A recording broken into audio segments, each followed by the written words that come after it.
दिसायला हिरवा पण चवीला अफलातून लागणारा हा भात, ज्यामध्ये भरपूर प्रमाणात आयर्न आणि फायबर आहेत. असंच आपण हा बघणार आहोत पालक राईस, जे सगळे आवडीने खातील. तर ह्यासाठी कृती बघूया. इथे मी बासमती तांदळाचा वापर केलेला आहे. तुमच्याकडे बासमती तांदूळ नसेल तर ठेवणीतला कोणताही भात तुम्ही तांदूळ वापरू शकतात, जसं वाडा कोलम, HMT कोलम. ह्यामध्ये इंद्रायणी तांदळाचा वापर कृपया करू नका. तर इथे मापाप्रमाणे 1.5 वाटी मी इथे बासमती तांदूळ घेतलेले आहेत. ते आपल्याला स्वच्छ धुवून घ्यायचे 3 ते 4 वेळा.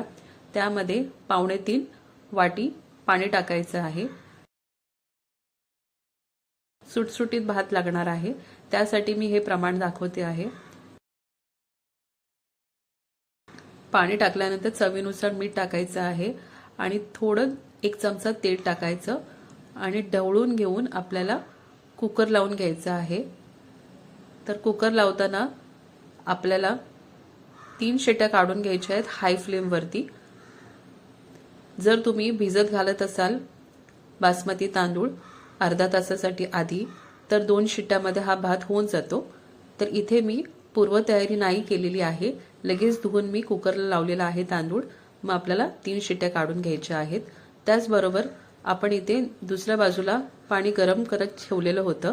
त्यामध्ये एक मोठी जुडी आपल्याला पालक स्वच्छ करून ह्यामध्ये टाकायचं आहे. देठासकट, देठामध्ये भरपूर फायबर असतात, त्यामुळे 5 मिनिटं छान आपल्याला हे शिजवून घ्यायचं आहे पालक. 5 मिनिटांनंतर आपल्याला हा पूर्ण पालक काढून थंड पाण्यामध्ये टाकायचा आहे, जेणेकरून त्याची शिजण्याची प्रक्रिया आहे ती थांबणार इथे. तर आपल्याला पूर्ण पाणी गाळून घ्यायचं आहे आणि त्यामध्ये थंड पाण्यामध्ये टाकून ठेवायचं आहे थोड्या वेळसाठी. पालक आपला थंड होईपर्यंत आपल्याला वाटणाची तयारी करायची आहे. इथे आपण 1 वाटी सुकं खोबरं, 10 ते 12 लसूण पाकळ्या, 1 इंच आलं, 1 चमचा जिरे, 5 हिरव्या मिरच्या आणि मूठभर आपण इथे कोथिंबीर देठासकट घेतलेली आहे. तर वाटण करताना आपण हे सर्व जिन्नस टाकायचं आहे. हिरव्या मिरच्या तुम्ही तिखट किती खाता त्याप्रमाणे कमी जास्त करू शकतात. इथे मी पिवळट अशा हिरव्या मिरच्या घेतल्या ज्या तिखट कमी असतात. तर हे वाटण करताना आपल्याला फार कमी पाण्याचा वापर करायचा आहे.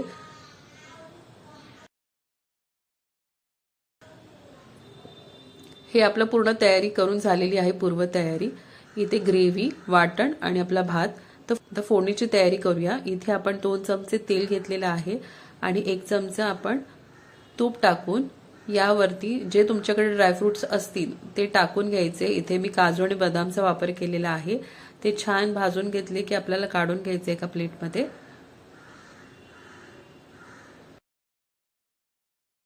यामध्ये 2 ते 3 हिरवी वेलची टाकायची आहे. त्यावरती 1 चक्री फूल, 1 दालचिनीचा तुकडा, 4 ते 5 काळी मिरी, 4 ते 5 लवंगा आणि 3 ते 4 तमालपत्र टाकून आपल्याला ह्यावरती हिरवं वाटण जे काढून ठेवलेलं आहे ते छान परतून घ्यायचंय तेलावरती, तेल सुटेपर्यंत.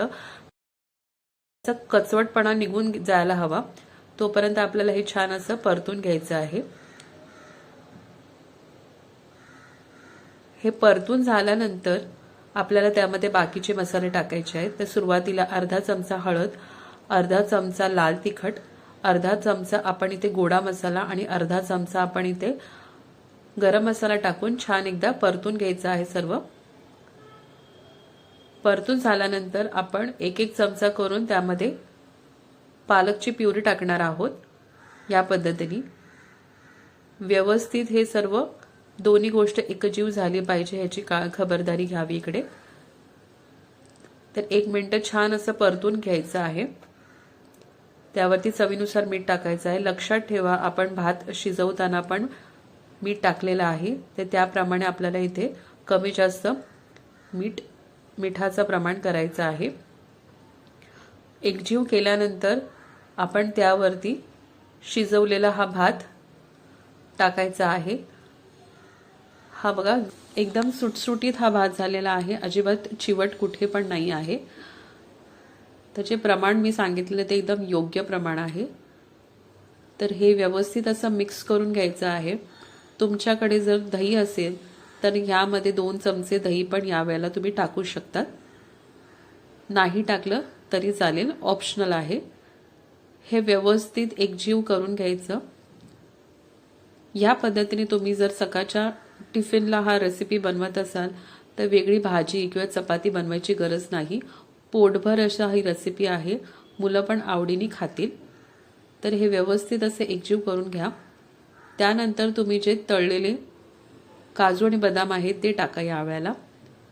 आता इथे 5 मिनिटं गॅस बंद करून आपण हा भात ठेवलेला होता हा कढईमध्ये काढून सर्व करूया. चवीला इतकं उत्तम लागतं, तुम्ही बनवून पहा, नक्कीच तुम्हाला आवडेल. आणि मुलं जी खात नाहीत, नाकं मुरडतात पालक बघून, ती पण आवडीने खातील हा भात. तर नक्की एकदा हा करून पहा. आणि तुम्हाला ही रेसिपी आवडली असेल तर कमेंट बॉक्समध्ये सांगा. तोपर्यंत धन्यवाद.